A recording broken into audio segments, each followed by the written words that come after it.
So, yeah, it crashed again, which I don't understand because it looks like everything is CPU utilization is good and GPU utilization is good. Not sure why it's crashed. I think it's just an internet problem. It's an upload speed problem. So we're getting a result. Thanks for your patience. So yeah, just to go on from what I said before we crashed, that we fixed the audio, and I just wanted to redo Tony Restores TSR number 3 because I feel like I've been a little harsh, and I want to keep this community upbeat and happy about the future of the environment. So I just wanted to go ahead and we're not going to go through any more of the 6-part series here from Corey Morningstar. Just one final point about it. These are the corporations and big companies and institutions that you want to stay away from. They're just not trustworthy, and it's not the type of activism and environmentalism that you want to get your family, your kids, and your friends excited about. So yeah, we'll just skip right away to his last little summary of Act 6 here, and in each of these he just goes over a lot of the big players. So in the final act, I wrap the series by divulging that the very foundations which we have financed the climate movement over the past decade are the same foundations now partnered with the Climate Finance Partnership, looking to unlock $100 trillion from pension funds. I reveal the identities of individuals and groups at the helm of this interlocking matrix, controlling both the medium and the message. I take a step back in time to briefly demonstrate the 10 years of strategic social engineering that have brought us to this very precipice. I look at the relationship between the WWF, Stockholm Institute, World Resource Institute as key instruments in the creation of the financialization of nature. I also take a look at what the first public natural capital that are slowly being brought into the public realm by the WWF. I reflect upon how the mainstream NGOs are attempting to safeguard their influence and further manipulate the populace by going underground through Extinction Rebellion groups being organized in the U.S. across the world. With the smoke now cleared, the weak and essentially non-existent demands reminiscent of the 2009 tick-tick-tick demands now can be fully understood. Some of these topics, in addition to others, will be released and discussed in further detail as the agenda built on a large volume of research. This includes stepping through the looking glass at the expiration of what the real Green New Deal into the Fourth Industrial Revolution will look like. Also forthcoming is a look at the power of celebrity and how it has become a key for both capital and conformity. Yeah, guys, so it's a great breakdown. Go read the whole thing yourselves. Very, very interesting, again. So, yeah, that's just something to be aware of. So, on to the positivity. Let's see here, guys.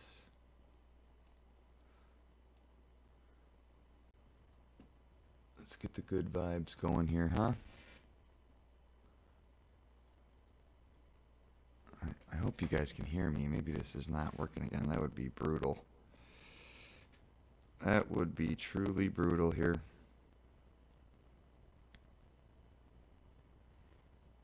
Yeah, I think we're good. I think we are good. Yes, okay. So, fungi could be the future of healthier plants. So healthier plants means healthier humans, healthier animals, healthier environment, healthier planet. Planets. So, I mean, I'm super excited about all this kind of new research that's coming out now. Definitely something to explore, guys. If you have looking to pick up an extra hobby, grow your own plants, grow your own food, and now grow your own fungi. It's not as hard as you think. So you can almost do it in any environment too. You don't need a big house with a big yard or a farm to do this stuff. A vital ecosystem is living under our feet. Below the world we see every day is a complex living network made of plant roots, nutrients, and fungi. Kevin Garcia, an assistant professor in the Department of Crop and Soil Sciences, is researching how certain fungi can strengthen this hidden environment. Sustain plants we use up above. Mycorrhizal fungi develop a symbiotic relationship with plants. The fungi take up space in the tissue plant roots, and the beneficial relationships of mycorrhizal fungi help plant robust water and minerals like phosphorus, nitrogen, and potassium. Members of Garcia's team study specifically how obscure mycorrhizal and ectocorrhizal fungi help plants take in potassium, which is deficient in many North Carolina soils. By studying this type of fungi's operations, Garcia's lab can pave the way for replacing some unsustainable fertilizer with fungi. This right here, guys, it's huge. Super duper important that the food we eat and consume, we find ways to remove fertilizer in the growing process. And it turns out once we master the mycelium, it looks like that's going to be possible. So I don't know if any of you guys are watching The Last of Us, but it's super interesting show based on the video game, which is about the cordyceps mushroom that finally gets the ability to live and grow inside a human being, because it mutated into have the ability to live above and grow above 98 degrees, which is our internal body temperature. So check it out if you haven't. Very cool and interesting, despite, HBO being one of the biggest perpetrators of this type of environmental destruction. But great cast and super interesting in relation to the mycelium. So, but as we go on here, quote, for a long time we created chemical environments for plants to live in, but the problem with some fertilizers is they're not renewable. Instead of creating a chemical environment, we need to create plants that better interact with their microbiological environment in the soil.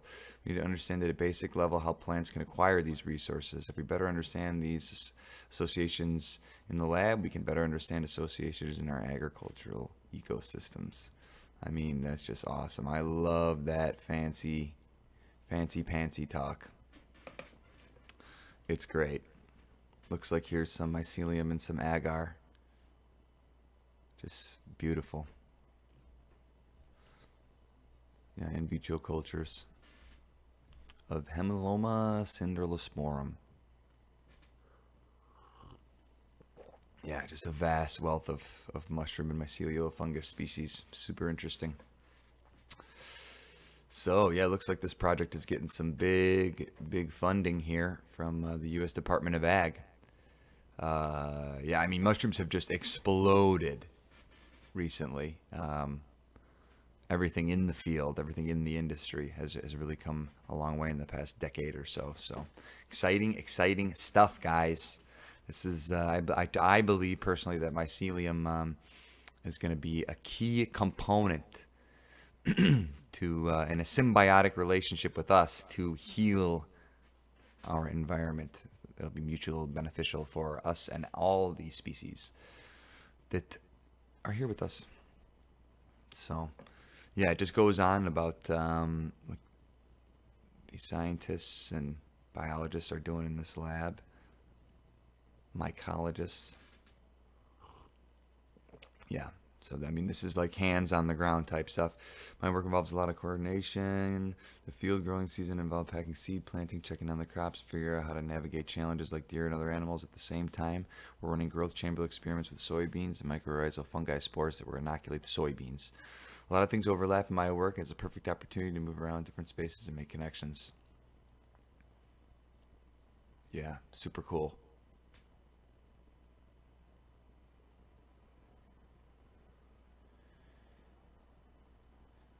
Yeah, I mean, this type of technology is getting huge, and not just, in almost all agriculture. All of our plants, we're being able to unlock higher yields, more health, more nutrition. So it's all really exciting stuff out there from people like you guys. I'm getting passionate about this stuff. So super exciting. or now the soil diversity and crop diversity. Said getting all that exposure and adding that experience to my knowledge of Midwestern crops will tee me up to be a strong leader in the future. I think about large-scale systems as well as North Carolina's unique style of agriculture. Look at that.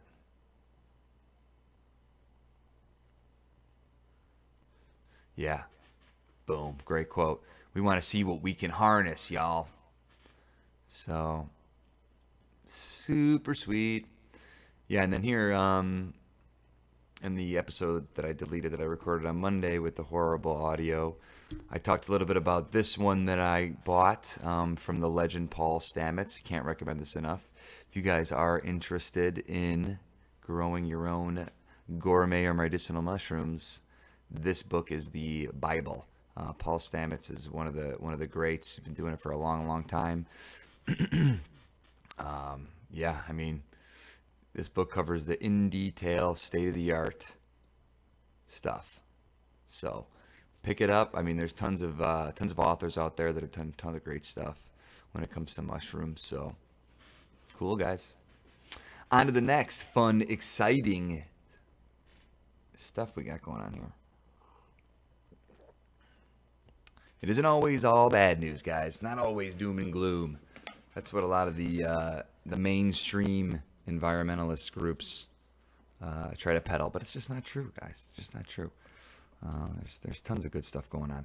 It's all about stuff like this. I mean, this is small time people getting active in their local community and their governments and blocking, mining and drilling and whatever, and just continuing to exploit the environment and the planet and leaving so much damage in the wake that it's crazy to me that we continue to do that.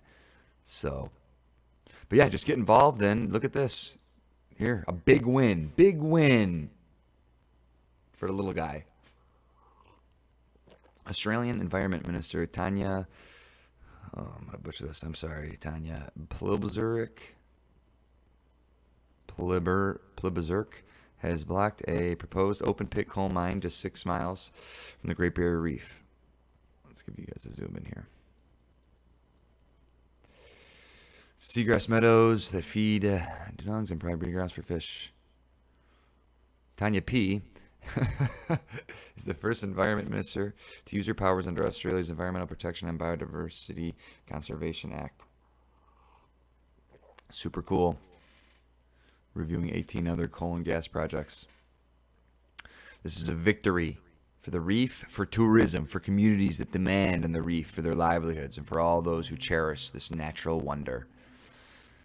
If the Central Queensland Coal Project had been in operation last month when we were in flood, it would have pummeled millions of liters of toxic wastewater directly into the broad soundfish habitat area, a vital nursery for many species of vital to the reef's health and our fishery industries. Yeah, I mean, guys, this is just a no-brainer.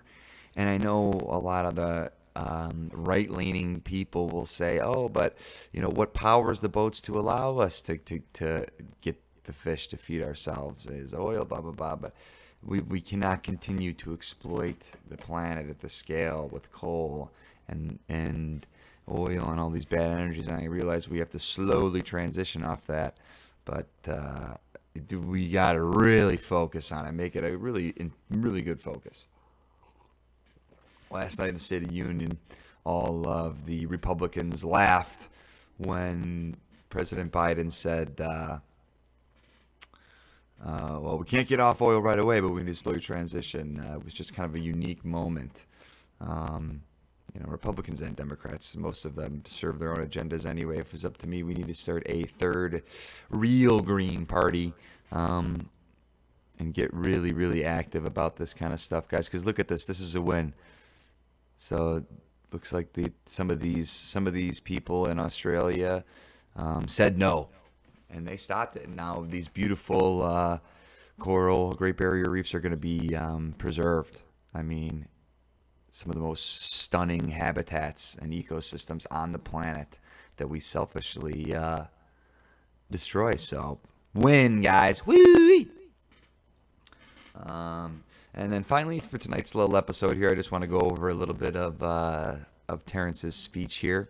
We're going to do this quite often, just because I love everything Terrence has to say, and he really is so eloquent and so well spoken. He toured the country doing lectures for a long time about a ton of different things, but he's definitely a wonderful guy. You guys should check him out. So we're just going to go over here to educate you all and motivate you to let's build a partnership community. Let's build a partnership Earth instead of a dominator Earth. So this was in 1992 in New York. So today's thing is sort of a return to a more orthodox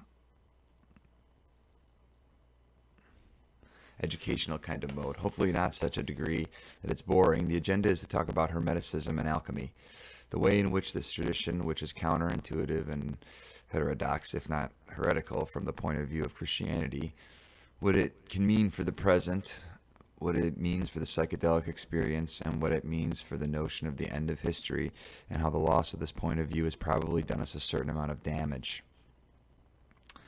The great tension in the late Middle Ages was between the magical schema and the magical view of human beings and the Christian view. The Christian view is very strongly marked by the idea of man's fall, that we screwed up early on, and somehow then, by virtue of that, we're forced into a secondary position in the cosmic drama. We are doing penance as we speak. The world is a vale of tears, and a lot of human beings, until hard land.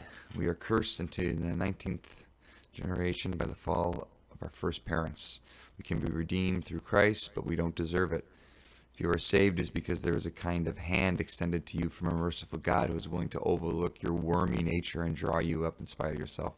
This is deep in us. You might not think you were bought because you were black or Chinese, but it's just in the air we breathe. It's what Western civilization makes you think, whether you want to think it or not. Even if you don't come out of these traditions, for us, the concept that you've got to pay your dues is there. So, human beings are co-partners with the deity in the project of being. This is the basis of all magic. In a Christian context, magic is heresy because it implies that man can command God to act. In other words, that in some strange way the magician compels nature to behave as the magician desires. In Hermeticism, it isn't so much put in terms of compel, but the idea is that man and women of great spiritual accomplishment are co-partners in the project of being, that God and that God, as it were, stepped off the stage of creation with it only 90% completed, and the rest is left in the hands of his brother. The Hermeticum actually refers to humanity as the brother of God. It's a completely different attitude toward being human, and it's an empowering attitude. With the power comes the potential to abuse power because you're no longer a worm. You remember that imagine in Jonathan Edwards' sermon, Sinners in the Hands of an Angry God, where he says, you're like a worm suspended over an abyss, held there only by the love of a merciful God, implying that if he weren't a merciful God, he'd just let go of your thread and you'd go down the tubes. So, he's a comedian a little bit. In the Hermetic magical view, human beings are not tainted by original sin. No ideology is without potential of abuse. The Hermetic attitude in the Renaissance was summed up in a single aphorism by the great Renaissance Platonist Marsilio Finicio. There is no sexism in all of this. You just have to realize that these guys were primitive types, and they hadn't confronted the political issues we've confronted, so when they say man, they mean humanity. The Renaissance magical attitude is summed up in Finicio's aphorism, the man is the measure of all things. This is a double-edged sword, because in a single affirmation, you cast off the guilt trip. You cast off the view of ourselves as a flawed creature. But when you say man is the measure of all things, you could be the chairman of the board of Louisiana Pacific or Dow Chemical. This is approximately their attitude. In other words, it's not rainforest. It's not the life of the earth. It's not of that malarkey. We are to be the measure of all things. We are. So it has to be tempered. We'll probably end up talking a bit here about the pathological expression of the Hermetic position, which is called Faustianism. Faustianism is where you have an unbridled ego, unbridled faith in the intellect, so you proceed forward without self-doubt. If you haven't read Faust recently, it's a surprising read. First of all, it's very funny. It's funnier than any of Shakespeare's plays, I think. The way it is said that the guy dedicates himself to land reclamation and the draining of swamps to build low-cost housing for the poor people. People don't know this, but they're caught up in the images at the center of the story, where magical power is running rampant. But Faust's final conclusion is that he should do some good work for the least of society and give up the Promethean and Titanic dreams of the mastery of power. So yeah, super cool stuff, guys. Definitely read your Faust. Definitely read some of the Hermetic principles. They're very cool, very interesting part of history that we in the Western, modern West don't really teach in schools a lot about.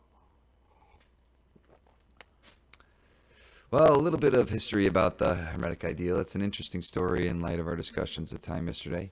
Western civilization can be thought of as an accumulated series of misunderstandings. And one of the most severe of these misunderstandings has to do with this whole business of Hermeticism. The Renaissance really believed that Hermes Trismegistus was the great teacher of antiquity who preceded Moses, who was, in time, older than Moses. They had what they called Prisca Theologica, the three theologians, and they were Hermes Trismegistus, Moses, and Orpheus, in that order.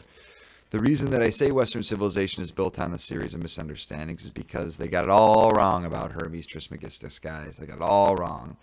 There was a great confusion and unhappiness in the 16th century when Isaac Casaubon, who was an early philosophist, attacked the dating of the Hermetic corpus and argued correctly that it was not possible for him to be written in a period preceding Moses, that in fact it was post-Christian, written no earlier than 1st century AD. This is the equivalent of us finding out that George Washington was alive in Greenwich Village in the 1930s. It was a completely mind-bending realignment of how people thought the history of the world was unfolding, because they had held up that time and thought when you study the Hermes Trismegistus, you were reading the oldest philosopher in human history. Actually, it's very late. So, ironic there. In a way, this is what destroyed the magic alternative that the advent of modern philology showed. These were so-called ancient texts were not ancient. Yeah, so that's pretty easy. In the late Roman, they were Hellenistic. So strongly was imprinted in the Western mind. It was called the nostalgia for paradise. In other words, this belief is, the older it is, the better it is. Giambattista Vico, La Scienza Nuova laid the basis for this kind of thinking. It's called classicism in the Renaissance context. So once they found out that the Hermetic corpus had been written in late Roman times, it was like it was finished. The science was able to use the confusion in the magic community to the point for Sonogennia very strongly. So yeah, super interesting parts of history here, guys. Yeah, tons of other episodes of misplaced dating of stuff in history that have contributed to confusion around what magic is.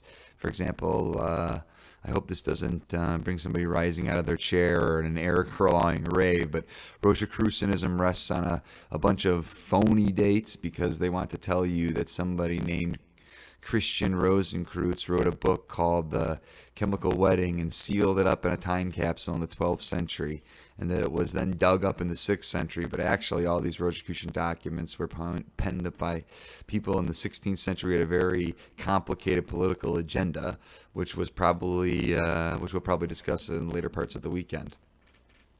Yeah. Interesting stuff, guys. Check it out. Hermetic philosophy is based on what is called Hermetic corpus. This is a group of books, most important of which is called the Alcibiades. Most of these books were completely lost during the Middle Ages, the fall of the Roman Empire. Copies of the Hermetic manuscripts were systematically destroyed by the enthusiastic Christian barbarians. The Hermetic manuscripts were scattered, and they only survived in the monasteries in Syria and places like that. Then, in the Renaissance, the Council of Florence, under the patronage of the Borgias and the people like that, there was this great interest suddenly in antiquities because this Roman statuary and stuff was coming out of the ground. So the Council of Florence commissioned a character named Gemistus Pletho to go to Syria and bring back these manuscripts, and they established a translation commission. They had the manuscript, the works of Plato, the works of Hermes Trismegistus, a whole bunch of ancient literature, to show what the psychology of the Renaissance was. Here, they had Plato, which they hadn't been able to read for 1,000 years, sitting there waiting for a translation. And the Cosmio de Medici said that Marsilio Fincio. Plato can wait, translate the Hermetic corpus first. So it was done. If you're interested in the Renaissance Hermeticism, you can do better than that to read Dame Frances Yates' book, Giordano Bruno and the Hermetic Tradition. Well, I want you to read some of this stuff because it's very interesting and it has a modernity that is astonishing. It's also very psychedelic. Here's a little passage on the imagination. I'm reading from the Book of 9 of the Corpus Hermeticum in the Scott translation.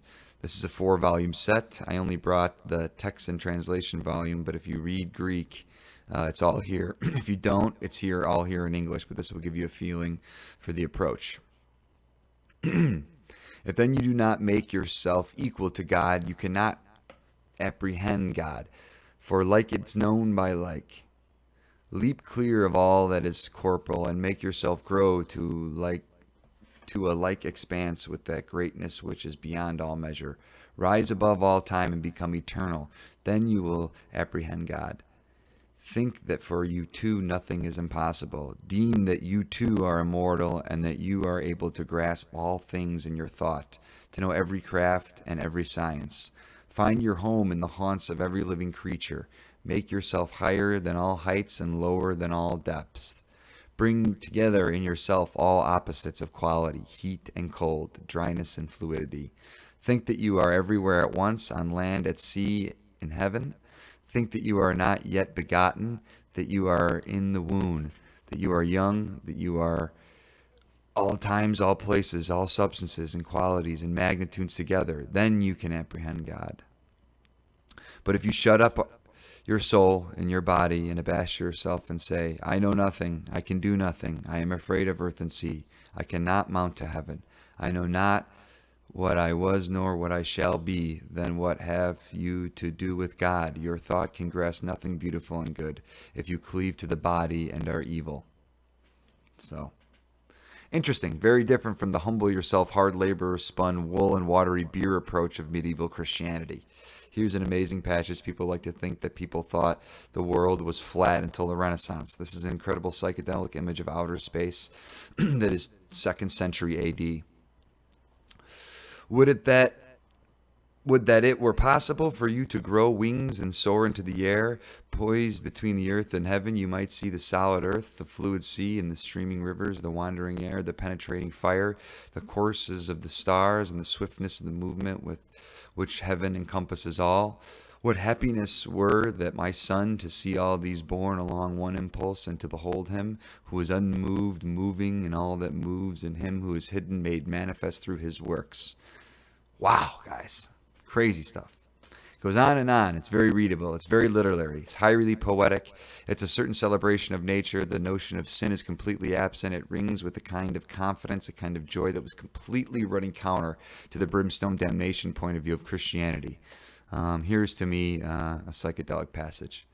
So we'll do this last one, guys, and then we'll call it. But I can't recommend it enough. Go check out and do your own research on Hermeticism. It's tons of good stuff there. And even more importantly than that, if you find that hard to read, read Terence McKenna. Read his brother Dennis McKenna's stuff. Truly amazing, guys. Truly amazing. So, but he who presents all things to us through our senses and thereby manifests himself through all things and in all things, and especially to those whom he wills to manifest himself. Begin then, my son Thoth, with a prayer to the Lord and Father who alone is good. Pray that you may find favor with him, and that one ray of him, if only one, may flash into your mind, so that you may have the power to grasp in thought that mighty being, for the thought alone can see in which is hidden. Inasmuch as thought itself is hidden from sight, and even the thought which is within you is hidden from your sight, how can he, being in himself, be manifest to you through your bodily eyes? But if you have power to see with the eyes of the mind, then, my son, he will manifest himself to you. For the Lord manifests himself ungrudgingly through all the universe, and you can behold God's image with your eyes and lay hold on it with your hands. If you wish to see him, think on the sun, think on the course of the moon, think on the order of the stars. Who is it that maintains that order? The sun is the greatest of the gods in heaven. To him as to their king and overlord, and all the kings of heaven yield place. And yet this mighty God, greater than earth and sea, submits to having smaller stars circling above him. Who is it then, my son, that he always obeys with reverence and awe? Each of these stars is too confined by measured limits and has an appointed space to range in. Why do not all the stars in heaven run like and equal courses? Who is it that has assigned to each place and marked out for each to the extent of its course? And so on and so forth. So powerful stuff, guys. Old school stuff. So it's nature oriented. Yeah, I mean it's and this is the type of culture that we need to build. I think this is the most important aspect. I'm no engineer, I'm no scientist, I'm no biologist, and I'm no genius. But I think if we use this as the core principle in building a better society, a better future, a better culture, that's the key right there. Nature oriented, y'all. Celebrating it. It glories in the exercise of the mind. It's not a doctrine. It's not pietistic. It's magical, psychedelic, expansive. I'm not implying that they use psychedelic substances, but the evidence for that is incredibly murky and hard to get at, and probably they didn't. One of the real tragedies of Western history is that Western Europe is so poor in psychoactive plants. Had Western Europe stayed in touch with the mystery religions of ancient Greece, Christianity would never have been able to force its agenda to the degree that it did. I think you can make an argument here that there were psychedelic mysteries in Europe probably up until the time of the fall of Ulysses. Hermeticism is only one heterodox strain among many that were in existence in Europe in the late Roman period and that then partially survived into the Dark Ages. You had Neoplatonism, which was a group of philosophers in the 3rd and 4th century, Plotinus, Porphyry, Proclus, and the crowd, and they took the late Plato and contorted that into a mystical doctrine of emanation. They were what are called emanationists.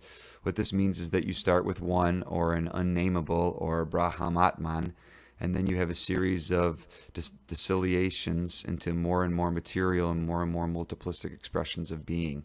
These Neoplatonists were emanationists, and their theories about the universe are constructed and have become the unconscious basis for all later magical speculation. They are the people who brought the angels into the picture so intensely because they were trying to create a descending hierarchy of being from the most high down to the most low. So angels, obviously once set in place became a real problem for Christianity because they're not very easy to distinguish from the old stellar demons of paganism.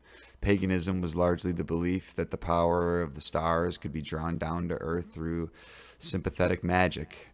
By setting up residences in a ritual situation, you could draw the power of the stars down into your projects and your intentions. The late Middle Ages was a period of intensely working out all the associations between minerals, colors, perfumes, plants, musical notes, styles, so that you could then bring together all the things, purposes of magical evocation.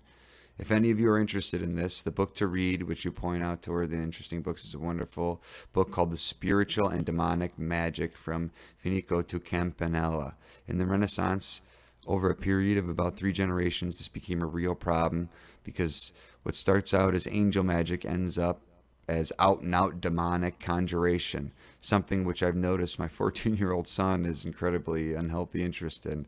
I did as well at his age. I hope it's not the family curse coming back. So yeah, Terrence is a comedian, and I mean, as you can tell here, he's one of the best speakers ever. He's just like an encyclopedia of knowledge on everything. So check him out, guys. Again, one main takeaway from our 3rd episode here, I would say, is, again, keep that in your mind, nature-oriented, and celebrate it. Celebrate nature, celebrate each other, exercise your mind, take care of each other, be kind. So, cool, guys. Thanks so much for tuning in. I really appreciate it. Thanks for being patient, too, through all these technical difficulties. We're slowly working out the kinks here in the live stream and slowly working them out for all the restoration videos. So good stuff, y'all. All right. Have a good night. Bye.